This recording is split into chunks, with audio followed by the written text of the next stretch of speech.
آج وہ اپنی تمام مصروفیات کو پس پشت ڈال کر درویش کے پاس پہنچا تھا۔ جب اس کی باری آئی تو اس نے دونوں ہاتھوں سے مصافحہ کیا، بلا تمہید درویش سے دعا کرنے کو کہا۔ درویش نے نوجوان کے کاندھے پر ہاتھ رکھا اور بڑے جذب سے دعا دی، اللہ تجھے آسانیاں بانٹنے کی توفیق عطا فرمائے۔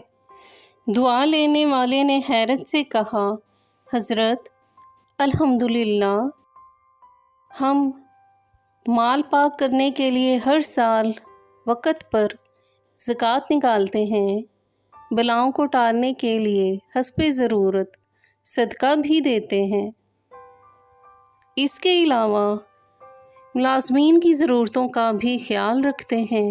ہمارے کام والی کا ایک بچہ ہے جس کی تعلیم کا خرچہ ہم نے اٹھا رکھا ہے، اللہ کی توفیق سے ہم تو کافی آسانیاں بانٹ چکے ہیں۔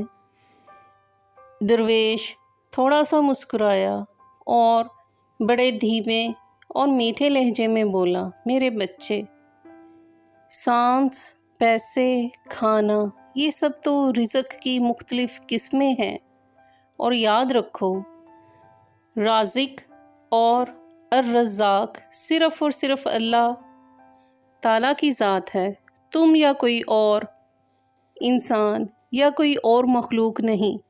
تم جو کر رہے ہو اگر یہ سب کرنا چھوڑ دو تو اللہ کی ذات یہ سب فقط ایک ساتھ میں سب کو عطا کر سکتی ہے۔ اگر تم یہ کر رہے ہو تو اپنے اشرف المخلوقات ہونے کی ذمہ داری ادا کر رہے ہو۔ درویش نے نرمی سے اس کا ہاتھ اپنے دونوں ہاتھوں میں لیا اور پھر بولا، میرے بچے، آؤ میں تمہیں سمجھاؤں کہ آسانیاں بانٹنا کسے کہتے ہیں۔ کبھی کسی اداس اور مایوس انسان کے کندھے پہ ہاتھ رکھ کر پیشانی پر کوئی شکن لائے بغیر 1 گھنٹہ اس کی لمبی اور بے مقصد بات سننا آسانی ہے۔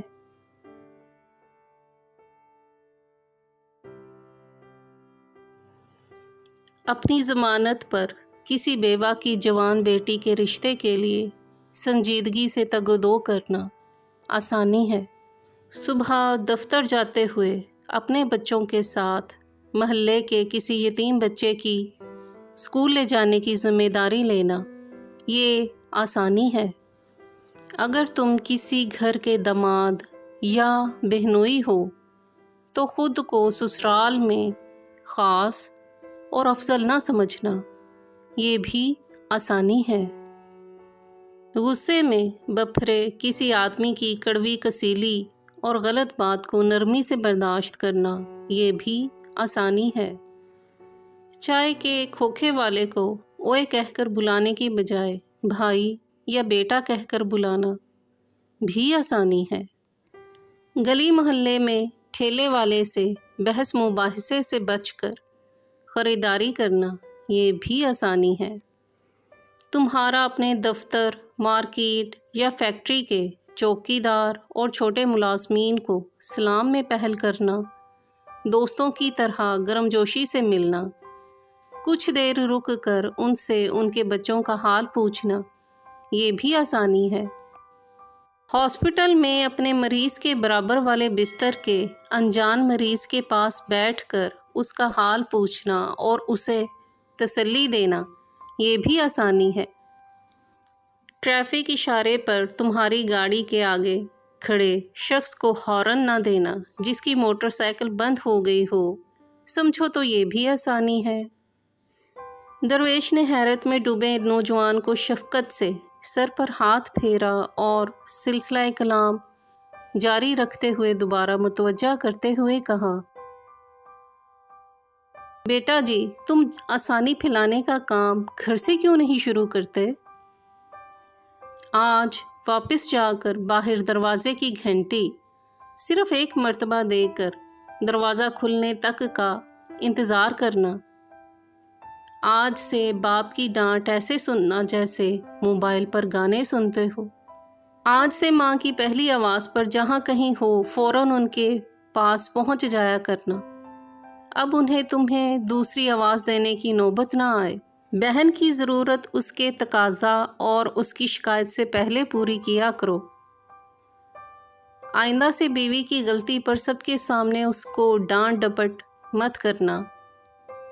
سالن اچھا نہ لگے تو دسترخوان پر حرف شکایت بلند نہ کرنا۔ کبھی کپڑے ٹھیک استری نہ ہوں تو خود استری درست کر لینا۔ میرے بیٹے، ایک بات یاد رکھنا، زندگی تمہارے محتاج نہیں، تم زندگی کے محتاج ہو۔ منزل کی فکر چھوڑو، اپنا اور دوسروں کا راستہ آسان بناؤ۔ انشاءاللہ منزل خود ہی مل جائے گی۔ اللہ تعالی ہم سب کو آسانیاں بانٹنے کی توفیق عطا فرمائے۔ منقول